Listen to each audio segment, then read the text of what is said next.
Welcome see you in PG point. So देखिए, paper 1 की classes आपके 28 वीडियोस के साथ कंप्लीट हो चुकी हैं। आप पीडीएफ के माध्यम से और प्लेलिस्ट के माध्यम से उनको कंप्लीट कर सकते हैं नोट्स बना करके। पेपर 2 की क्लासेस, बहुत ही खुशखबरी की बात है कि आज ही आपकी सुबह की कक्षा में पेपर 2 मैंने कंप्लीट किया है ना। और आज अब ये आपकी शाम को 5 बजे ये जो क्लास चलती है पेपर 3 की चल रही है। अब कल मेरे को क्लास शुरू करनी है पेपर 4 की। तो पेपर 4 में या तो वैल्यू एंड पीस एजुकेशन शुरू कर दें, या तो पेपर 7 या 8 है जो आपका language in proficiency in English वाला, या तो वो है ना। ये हम आपको कम्युनिटी टैब या टेलीग्राम पे बता देंगे कि मैं कल से कौन सी क्लास लाऊंगी। और आज फिलहाल आपको पढ़ना है बुद्धि का मापन चैप्टर। हाँ, और ये पेपर 3 की क्लास कुछ बच्चे पूछ रहे हैं मैम कब तक कंप्लीट हो जाएगी, तो आप ये मान के चलिए 1 वीक में कंप्लीट हो जाएगी पेपर 3 भी आपकी। और उसके बाद में आपके सब्जेक्टिव ऑब्जेक्टिव हर तरीके के क्वेश्चन की प्रैक्टिस भी संडे को स्टार्ट हो जाएगी, भले मुझे चाहे उसके लिए मैराथन क्लास करनी पड़े, है ना। उसकी टेंशन नहीं लो कि मैम रिवीजन कैसे होगा, वो भी मैं करा दूंगी। तो आइए शुरू करते हैं बुद्धि का मापन। ये चैप्टर मैं आज नहीं कंप्लीट करूंगी, इसको कंप्लीट करने में 2-3 दिन लग जाएंगे। और हाँ, ये TET CTET state TET सबकी दृष्टिकोण से बड़ा इंपॉर्टेंट है, तो बहुत आराम से पढ़िएगा। ओके, देखिए, सर्वप्रथम सन 1895 में व्यक्तिगत भेद को मान्यता दी गई। जैसे जैसे व्यक्तिगत भिन्नताओं को मापने की चेष्टा की गई, इसमें बुद्धि को मापने के परीक्षण बहुत प्रसिद्ध हुए। 19वीं शताब्दी के उत्तरार्ध यानी 19वीं शताब्दी के बाद में गाल्टन ने विभिन्न इंद्रियों के कार्य को मापने के कुछ परीक्षण बनाए। फिर सन 1880 में एबिंगहंस तथा 1890 में प्रसिद्ध मनोवैज्ञानिक कैटल ने कोलंबिया विश्वविद्यालय के विद्यार्थियों में प्रतिक्रिया की गति तथा कुछ अन्य सरल मानसिक क्रियाओं के संबंध में व्यक्तिगत भिन्नताओं की माप की।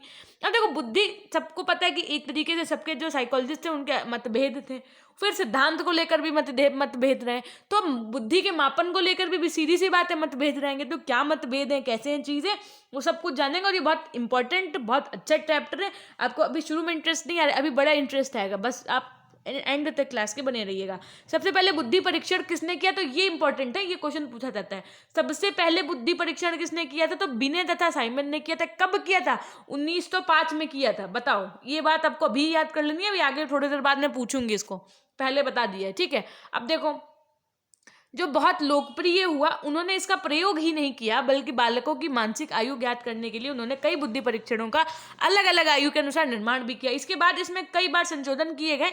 इसका पहला संशोधन सन 1908 फिर 1911 में किया गया। मतलब जैसे एक बार कोई वो क्या ले अपनी थ्योरी ले, लेकिन उसके बाद जब और उस पर जो है जांच की गई, मतलब और परीक्षण किए गए, तो फिर संशोधन किया गया। जैसे अब आपके बीएड का जो पाठ्यक्रम है ना, तो अभी तक ईयरली प्रणाली थी, तो अलग लेवल का कोर्स चलता था। अब क्या हुआ, संशोधित पाठ्यक्रम आया ना, क्योंकि अब सेमेस्टर प्रणाली आ गई। तो वैसे ही जब उनका पहले जो उन्होंने परीक्षण किया उसके बेसिस पे अपनी थ्योरी दी, फिर उस पर उन्होंने संशोधन किया 1908 में, फिर मान लीजिए और उस पर जांच हुई या और एक्सपेरिमेंट किए गए, तो फिर उस पर फिर संशोधन किया गया 1911 में, है ना। अब इस संशोधन में पहली बार बुद्धि लब्धि का प्रत्यय बुद्धि मापन के सूचक यानी इंडेक्स के रूप में प्रयोग किया गया। बुद्धि मापन के क्षेत्र में स्टर्न 1912 ने सर्वप्रथम मेंटल क्वांटाइड शब्द का प्रयोग किया तथा इस शब्द का स्पष्टीकरण करते हुए उन्होंने कहा, शारीरिक आयु के अनुसार किए गए परीक्षणों में मानसिक योग्यता का परिचय मिलता है। अब बुद्धि परीक्षणों का वर्गीकरण देखिए किस प्रकार से किया गया, ये बहुत इंपॉर्टेंट है, आराम से इसको पढ़िएगा। बुद्धि परीक्षाओं को सामान्य रूप से 2 वर्गों में विभाजित किया जाता है। तो कौन कौन से 2 वर्ग होते हैं, एक तो होती है आपकी व्यक्तिगत बुद्धि परीक्षण, यानी कि एक होता है जो इंडिविजुअल इंटेलिजेंस होता है, जैसे कि किसी विशेष बालक पे टेस्ट किया जाए। जैसे मैं जो है राहुल पे भी टेस्ट करूं, सेम टेस्ट मैं नेहा पे करूं, सेम टेस्ट मैं किसी और बच्चे पे करूं, तो वो टेस्ट क्या होगा, व्यक्तिगत होगा। अब यदि सामूहिक बुद्धि परीक्षण की बात की जाए, तो एक मैंने टास्क दिया, वो पूरी क्लास को टास्क दे दिया, ठीक है, तो ये कैसा हो जाएगा, ये सामूहिक हो जाएगा। अब उसके बाद में देखो, जो आपका इंडिविजुअल ये इंटेलिजेंस टेस्ट था, यानी कि जो व्यक्तिगत बुद्धि परीक्षण था, इसको फिर 2 भाग में बांटा गया। पहला शाब्दिक या भाषात्मक परीक्षण, दूसरा अशाब्दिक या क्रियात्मक परीक्षण। और इसी तरीके से सामूहिक बुद्धि परीक्षण जो था उसको भी 2 भाग में बांटा गया। पहला सामूहिक शाब्दिक या भाषात्मक परीक्षण, दूसरा सामूहिक अशाब्दिक या क्रियात्मक प्रशिक्षण, ठीक परीक्षण। उसके बाद में अब देखो, अब शाब्दिक या भाषात्मक परीक्षण जो था उसमें बिने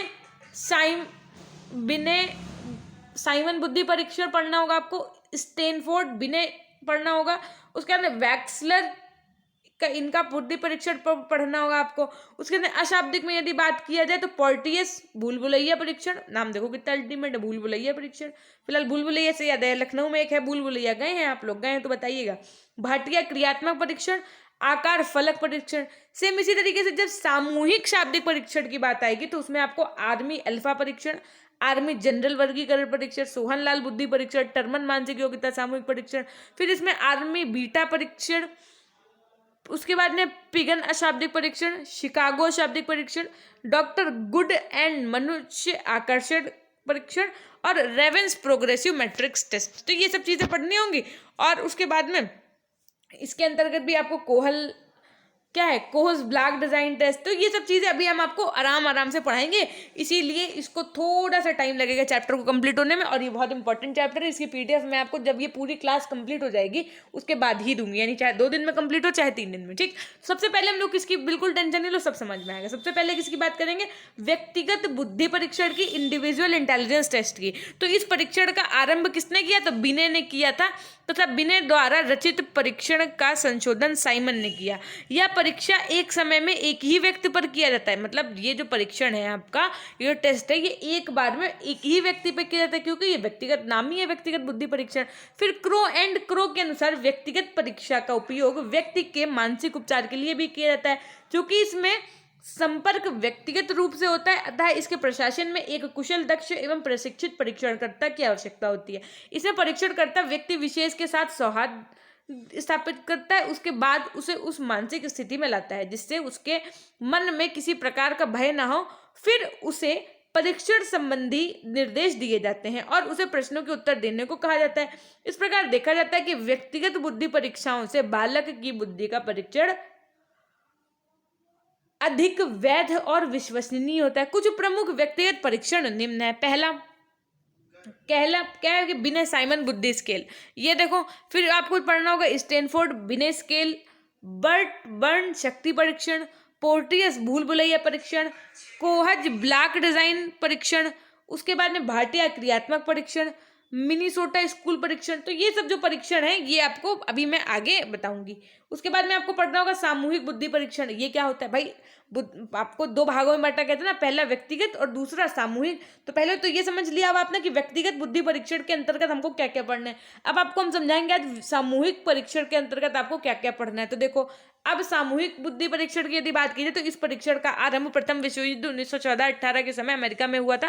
कारण यह था कि वहां की सरकार मनुष्यों की मानसिक योग्यताओं के अनुसार ही वहां की सेना में सैनिकों, अफसरों व अन्य कर्मचारियों के पदों पर नियुक्त करना चाहती थी। इसके द्वारा सैकड़ों व्यक्तियों की परीक्षा एक ही समय में एक साथ संभव हो सकी। क्रो एंड क्रो के अनुसार यदि बात की जाए तो सेना में सैनिकों, अफसरों एवं अन्य कर्मचारियों को अनेक पदों पर नियुक्त करने के लिए इन परीक्षणों का निर्माण किया जाता है। जैसे बोलते हैं ना कि उनका सिलेक्शन हो गया, अब उनकी ट्रेनिंग चल रही है, तो वो जो ट्रेनिंग शब्द इस्तेमाल होता है ना, तो वो एक तरीके से परीक्षण के लिए होता है। और उनको एक साथ जो परीक्षण दिया जाता है, जो एक साथ ट्रेनिंग दी जाती है, वो क्या होती है, क्या बोलोगे आप उसको, सामूहिक, है ना। तो ये वह परीक्षण होता है जिसमें एक ही समय में कई व्यक्तियों को एक साथ परीक्षा ली जाती है।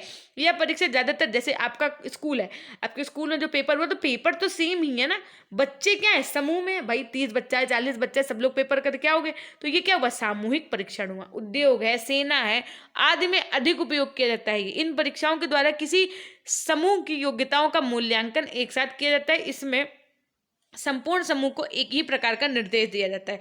ये परीक्षण भी शाब्दिक व अशाब्दिक दोनों प्रकार के होते हैं। इसके लिए कुशल प्रशिक्षकों की आवश्यकता नहीं होती है। प्रमुख सामूहिक परीक्षण निम्न है।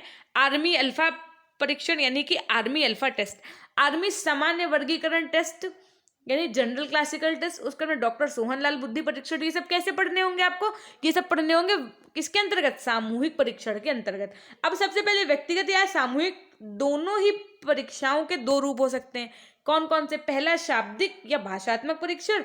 तो वर्बल और लैंग्वेज टेस्ट की यदि बात की जाए तो इस परीक्षण में भाषा का प्रयोग किया जाता है, अर्थात मौखिक रूप से परीक्षा ली जाती है तथा इसके प्रश्नों द्वारा अमूर्त बुद्धि का मापन किया जाता है। अमूर्त बुद्धि समझ रहे हैं ना, अमूर्त बुद्धि पढ़ा चुके हैं हम आपको कि जो चीजें आपके सामने नहीं घटित हो रही हैं, आप सिर्फ उनकी कल्पना मात्र कर सकते हैं ना। अब इस परीक्षा के निम्न प्रकार के प्रश्न पूछे जाते हैं, जैसे निर्देश के अनुसार प्रश्नों के उत्तर, दिए हुए शब्दों के समानार्थी व विलोम शब्द लिखना, अंक गणित के प्रश्न हो गए, उल्टे सीधे लिखे प्रश्न को सीधा लिखना, जैसे जंबल वर्ड्स होते हैं ना, जैसे मैंने लिख दिया AL, है ना, PP, तो आप इसको बनाओगे तो कहोगे मैम APPLE। तो ये सब जो परीक्षण होते हैं ये किसके अंतर्गत आते हैं? शाब्दिक या भाषात्मक परीक्षण के अंतर्गत, यानी वर्बल और लैंग्वेज टेस्ट के अंतर्गत। अब एक तो उसी तरीके से होता है अशाब्दिक या क्रियात्मक परीक्षण, जिसे आप नॉन वर्बल, नॉन लैंग्वेज और परफॉर्मेंस टेस्ट बोलते हैं। तो क्रो एंड क्रो के अनुसार इस परीक्षा का प्रयोग उन व्यक्तियों के लिए किया जाता है जिनको भाषा का ज्ञान कम होता है या जो लिखना पढ़ना नहीं जानते हैं। यह वह परीक्षण है जिसमें शब्दों की या भाषा संबंधी योग्यताओं की आवश्यकता नहीं पड़ती।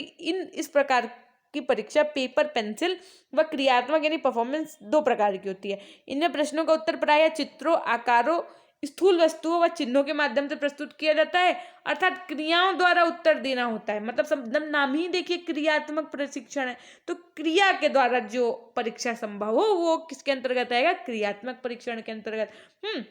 तो इसमें जैसे होता है आपने देखा होगा ना, एक ऐसे बना है, एक आकृति ऐसे बनी है, एक आकृति ऐसे बनी है, फिर आपने उसको जोड़ के पूरी बढ़िया सी एकदम पिक्चर बना दी। तो ये जो परीक्षण होता है ये आपका क्रियात्मक परीक्षण के अंतर्गत आता है ना। जैसे त्रिभुज, वर्ग आदि आकृति को पूरा करना, जैसे जंबल आपने देखा होगा छोटे बच्चों के लिए आते हैं, जैसे भूल भुलैया का रास्ता नहीं आपने देखा होता है कि यहाँ पे है कि वो रास्ता भूल गया है और फिर उसमें ऐसे ऐसे है ना, ऐसे करके ऐसे ऐसे ऐसे लाइनें बनी होती है ना, फिर यहाँ पे लिखा होता है एंड, आप उसको उठाओ फिर ऐसे ऐसे ऐसे घुमा घुमा के यहाँ एंड पे उसको पहुंचा दो। तो इसका मतलब होता है ये जो आपके परीक्षण होते हैं, देखो दैनिक जागरण के पेपर में आता था ना लास्ट में, जहाँ पे सुडोकू वाला गेम आता था वहीं पे आता था ये गेम।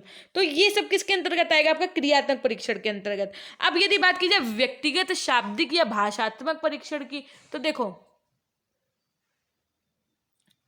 तो सबसे पहले हम लोग किसकी बात करेंगे? अब बिने साइमन का बुद्धि परीक्षण आखिर क्या था, इसमें इन्होंने क्या किया, आखिर इनके परीक्षण में इन्होंने क्या किया। तो देखो समझना बहुत इंपॉर्टेंट तरीके से।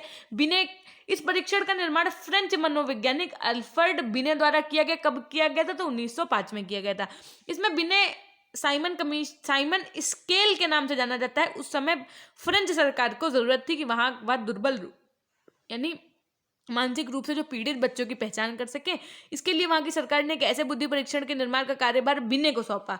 बिने ने साइमन की मदद से इस परीक्षण का निर्माण सन 1905 में किया। इस परीक्षण के समय पर अनेक संशोधित संस्करण प्रस्तुत किए। यह परीक्षण 3 से 15 वर्ष के बालक के लिए बनाया गया था। कितने वर्ष के? ये पूछा जाता है कि बिने का जो साइमन बुद्धि परीक्षण था वो कितने से कितने वर्ष के बालक के लिए था। फटाफट से कमेंट सेक्शन में एक तरफ से, जो बच्चे वीडियो देख रहे हो ना, चाहे कमेंट कर रहे हो चाहे नहीं कर रहे हो, सबके सब लिखो कितने से कितने वर्ष के बालक के लिए था यह परीक्षण। तो 3 से 15 वर्ष के लिए था ना। लिखो फटाक से, ऐसे लिख दो मैम 3 to 15 ईयर्स, लिखो फटाफट से, लिखने से याद हो जाएंगी चीजें क्लास में, है ना। इसमें प्रत्येक आयु के बालक के लिए 5 प्रश्न थे। कितने प्रश्न पूछे जाते? 5। लेकिन 4 वर्ष की आयु के बालकों के 4 प्रश्न व 11 एवं 13 वर्ष की आयु के लिए कोई प्रश्न नहीं था। यह परीक्षण इस प्रकार बनाया गया था कि उस आयु के लोग प्रश्न के उत्तर नहीं दे सकते थे। यहाँ हम 3 व 4 वर्ष की आयु के उदाहरण देना, जैसे अपने शरीर के अंगों को उंगली के माध्यम से बताना, 6 शब्दों का सरल वाक्य को दोहराना, अपने नाम बताना, माता पिता का नाम बताना। 4 वर्ष की आयु के लिए कैसे प्रश्न थे? तो 2 रेखाओं में छोटी बड़ी को पहचानना, अपने को बालक या बालिका बताना। 2 से 5 वर्ष तक के 6 माह पर यह परीक्षण लिया जाता था, जैसे 2 से 2.5 वर्ष, 3 से 3.5 वर्ष, 4 वर्ष आदि 5 वर्ष में एक बार परीक्षा ली जाती थी, है ना। अब जैसे बिने का आपने पढ़ लिया, कितने से कितने बताओ बिने का परीक्षण कब हुआ और कितने से कितने वर्ष के बच्चों के लिए था उनका परीक्षण, फटाफट से बता दो। कब हुआ? 1901, 2, 3, 4, 5, 7, 2002 में हुआ कि मैम अभी हुआ ही नहीं, अभी 2022 में होगा, है ना। तो जो भी है चीजें जरा लिखो, बिने का परीक्षण कब हुआ और बिने का परीक्षण कितने से कितने वर्ष के बालकों के लिए था, ये जरूर लिख दो। यही पेपर में पूछा था टेट सीटेट में आपके। अब जरा स्टैनफोर्ड बिने स्केल का परीक्षण देखो क्या था कि बिने स्केल की कमियों को दूर करने के लिए लंदन में डॉक्टर सिरिल बर्ट तथा अमेरिका में स्टैनफोर्ड विश्वविद्यालय में मनोविज्ञान के प्रोफेसर ने सन 1916 में एक महत्वपूर्ण संशोधन किया था तथा इस संशोधित रूप को स्टैनफोर्ड बिने स्केल के नाम से जाना जाता है। यह स्केल 2 से 14 वर्ष तक के बालकों के लिए है। इसमें प्रश्नों का विभाजन इस प्रकार से, किस प्रकार से है तो देखो ये, लेकिन ये है किसके लिए तो पहले तो ये बताओ। तो 2 से 14 वर्ष के बच्चों के लिए। अब इसमें क्या है, प्रश्नों का विभाजन कैसे, ये देखो कि 3 से 10 वर्षों के बालक के लिए कितने प्रश्न रखे गए थे। किस, देखो अभी आपने बिने का परीक्षण पढ़ा, लेकिन उसके बाद में इस पे जो संशोधन हुआ वो किसने किया? तो स्टैनफोर्ड ने जब किया तो उसका नाम ही हो गया स्टैनफोर्ड बिने प्रशिक्षण। तो अब इसमें इन्होंने जो चेंजमेंट किए वो क्या किए, पहली बात तो ये 2 से 14 वर्ष के लिए था। दूसरा, 3 से 10 वर्ष के बालकों के लिए 6 प्रश्न रखे गए थे इनके परीक्षण में। 12 वर्ष के बालक के लिए 8 प्रश्न रखे गए थे। श्रेष्ठ वयस्कों के लिए 6 प्रश्न रखे गए थे। 14 वर्ष के बालक के लिए 6 प्रश्न रखे गए हैं। 13 वर्ष के बालकों के लिए कोई प्रश्न नहीं है। सामान्य वयस्कों के लिए 6 प्रश्न रखे गए। ठीक है, अब देखो 2 से 5 वर्ष तक प्रत्येक 6 माह में परीक्षण लिया जाता था। 2.5, 3 वर्ष, 3.5 वर्ष आदि व 5 वर्ष बाद प्रत्येक 1 वर्ष में परीक्षा ली जाती थी। इस स्केल की प्रमुख विशेषता यह है कि इसमें बुद्धि लब्धि के प्रत्यय को सर्वप्रथम शामिल किया गया। इस परीक्षण के प्रत्येक भाग में 6 प्रश्न है। विभिन्न आयु के बालकों के लिए प्रत्येक प्रश्न के लिए मानसिक आयु निश्चित है। इस प्रकार इसका क्रमशः संशोधन होता गया, जो कि निम्न प्रकार है। प्रथम सन 1916 में हुआ, द्वितीय सन 1937 में हुआ, फिर तृतीय वाला 1960 में हुआ, चौथा आपका 80 में, पांचवा आपका 2003 में हुआ। फिर स्टैनफोर्ड बिने स्केल संक्षेप में क्या बोलते हैं, SB5, क्योंकि 5 संशोधन हुए हैं ना, तो एस से स्टैनफोर्ड, बी से बिने और 5 का मतलब हुआ जो 5 आपके संशोधन हुए वो है ना। तो तथा यह संशोधन एकांश अनुक्रिया सिद्धांत यानी आइटम रिस्पॉन्स थ्योरी पर आधारित है, जिसमें 5 कारणों को शामिल किया गया। इस परीक्षण का उपयोग 2 से 55 साल या किसी अधिक आयु के व्यक्तियों की बुद्धि की माप के लिए आसानी से किया जा सकता है। हम अभी आपको इसके बाद एक चैप्टर पढ़ाएंगे जिसमें आपको बताएंगे कुशाग्र बुद्धि बालक, मंद बुद्धि बालक का क्या सिनेरियो होता है, वो पढ़ना ना भूलिएगा। अब इसी तरीके से वेस्लर वैल्यू बुद्धि परीक्षण क्या था, तो देखो 2 हमने आज आपको पढ़ा दिए। पहला बिने पढ़ाया है, दूसरा स्टैनफोर्ड बिने पढ़ाया है। स्टैनफोर्ड बिने यानी SB5 पढ़ाया है। ठीक है, तो ये दोनों परीक्षण एकदम अच्छे से तैयार कर लेना कि जब भी हम आपसे कुछ पूछें तो प्रॉपर बता लेना, है ना। अब देखो इस PDF में आपके अंदर क्या और पढ़ना है, तो वेस्लर वैल्यू का बुद्धि परीक्षण पढ़ना है, फिर व्यक्तिगत क्रियात्मक परीक्षण। चलो वेस्लर का और पढ़ा देते हैं आज, है ना। तो चलो देखो पहला पढ़ा देते हैं, फिर को कंप्लीट करते हैं इस टॉपिक को कि इस परीक्षण का निर्माण डेविस वेस्लर द्वारा कब किया गया, तो 1939 में किया गया। यह न्यूयॉर्क के अस्पताल में मनोचिकित्सक थे तथा स्टैनफोर्ड बिने स्केल से संतुष्ट नहीं थे। मतलब ये जो है कौन, वेस्लर वैल्यू, ये ना तो बिने के उन एक्सपेरिमेंट से संतुष्ट थे, ना स्टैनफोर्ड बिने के स्केल का जो संतुष्ट थे इससे भी नहीं थे। तो उन्होंने देखा था कि स्टैनफोर्ड बिने स्केल 1937 में वयस्कों की बुद्धि की माप नहीं होती है ना। तो कुल मिला के ये उनकी क्या निकाल दी, इन्होंने कमी निकाल दी। फिर इन्होंने सन 1939 में यानी कि फिर उन्होंने एक व्यक्तिगत बुद्धि परीक्षण का निर्माण किया, जिससे वयस्कों की भी बुद्धि की माप हो सकती थी, यानी बड़े लोगों की भी हो सकती थी। तो जिससे उसका नाम दिया गया कि वेस्लर क्या वैल्यू बुद्धि परीक्षण, तथा बच्चों के लिए बुद्धि परीक्षण सन 1949 में बनाया गया। अब वयस्कों की बुद्धि मापन 2 भाग हैं, कौन कौन सा, पहला शाब्दिक मापनी और दूसरा क्रियात्मक मापनी। तो इसे व्यक्तिगत शाब्दिक एवं अशाब्दिक दोनों में शामिल किया गया। सन 1997 में इसका संशोधित रूप में शाब्दिक मापनी में 7 उप परीक्षण तथा क्रियात्मक मापनी में 7 उप परीक्षण है। कुल मिलाकर कितने परीक्षण है, इसमें कितने टेस्ट होते हैं आपके, तो 14 टेस्ट होते हैं। तो देखो पहले जो शाब्दिक मापनी के उप परीक्षण है यानी सब टेस्ट फॉर वर्बल है, वो कौन कौन से होते हैं 7। पहला शब्द भंडार, अंक विस्तार, सामान्य बोध परीक्षण, समानता परीक्षण, अंक गणितीय तर्क, उसके बाद सूचना परीक्षण और पत्र संख्या। उसके बाद में जब हम बात करते हैं क्रियात्मक मापनी के उप परीक्षण की, तो अंक चिन्ह, चित्र व्यवस्था, संकेत खोज परीक्षण, चित्र पूर्ति परीक्षण, मैट्रिक्स तर्कण, ब्लॉक डिजाइन और वस्तु संग्रह। ठीक, तो इस परीक्षण में अलग अलग मापनियों पर प्राप्तांक प्राप्त कर लिए जाते थे, फिर उन्हें जोड़कर संयुक्त प्राप्तांक प्राप्त करके तत्पश्चात उन्हें विचलन बुद्धि लब्धि में बदल देते थे, जहां मानक विचलन 15 और माध्य 100 होता है।